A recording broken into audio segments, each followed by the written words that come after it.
पश्चिम बंगाल की, क्योंकि पश्चिम बंगाल में जो सियासी भूचाल आया हुआ है, तृणमूल कांग्रेस यानी टीएमसी के भीतर चल रही खींचतान जो खुली बगावत में बदल चुकी है, पूर्व मुख्यमंत्री और पार्टी सुप्रीमो ममता बनर्जी के नेतृत्व को चुनौती देते हुए बागी गुट ने ऐसा कदम उठाया था जिसने राज्य की राजनीति का तापमान अचानक बढ़ा दिया था।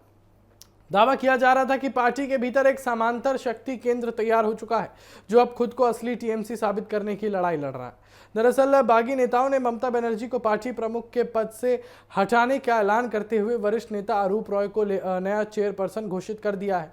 बागी खेमे का कहना है कि पार्टी को एक व्यक्ति केंद्रित राजनीति से बाहर निकलने की जरूरत है और संगठन में सामूहिक नेतृत्व के आधार पर जो है उसको चलाया जाना चाहिए। और इतना ही नहीं, इस गुट ने चुनाव आयोग के सामने खुद को असली टीएमसी के रूप में पेश करने की तैयारी भी शुरू कर दी है। बागी गुट के दावों ने इसलिए भी हलचल मचा दी है क्योंकि उनके अनुसार उन्हें बड़ी संख्या में विधायकों और नेताओं का समर्थन प्राप्त है। रिपोर्ट्स में यह भी सामने आया कि ये गुट 60 से ज्यादा विधायकों के समर्थन का दावा कर रहा है और अगर ये दावा सही साबित होता है तो टीएमसी के लिए ये केवल संगठनात्मक नहीं बल्कि अस्तित्व की चुनौती बन सकता है। लेकिन ममता बनर्जी ने जवाबी रणनीति में कोई देरी नहीं की। पार्टी नेतृत्व ने तुरंत नई राष्ट्रीय कार्य समिति का गठन कर दिया और चुनाव आयोग को ताज़ा नेतृत्व सूची भेज दी।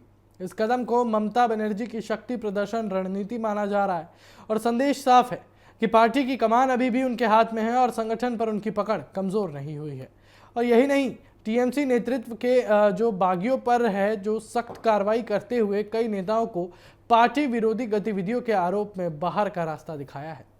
ममता खेमे का मानना है कि ये बगावत कुछ नेताओं की व्यक्तिगत महत्वाकांक्षा का परिणाम है और इसका पार्टी के मूल संगठन पर कोई बड़ा असर नहीं पड़ेगा। तो दूसरी तरफ बागी नेता लगातार दावे कर रहे हैं कि वो पार्टी की असली विचारधारा और कार्यकर्ताओं की आवाज का प्रतिनिधित्व करते हैं। इस पूरे घटनाक्रम का असर सिर्फ पश्चिम बंगाल तक सीमित नहीं है। पहले से ही कई सांसदों की नाराजगी और दल बदल की चर्चाओं ने राष्ट्रीय राजनीति में हलचल पैदा कर दी थी और अब जब पार्टी के भीतर नेतृत्व को लेकर खुला संघर्ष सामने आया है तब सवाल उठने लगे हैं कि क्या टीएमसी भी उन क्षेत्रीय दलों की राह पर बढ़ रही है जो अंदरूनी टूट का शिकार हुए हैं। फिलहाल सबसे बड़ी नजर चुनाव आयोग और संवैधानिक प्रक्रियाओं पर है।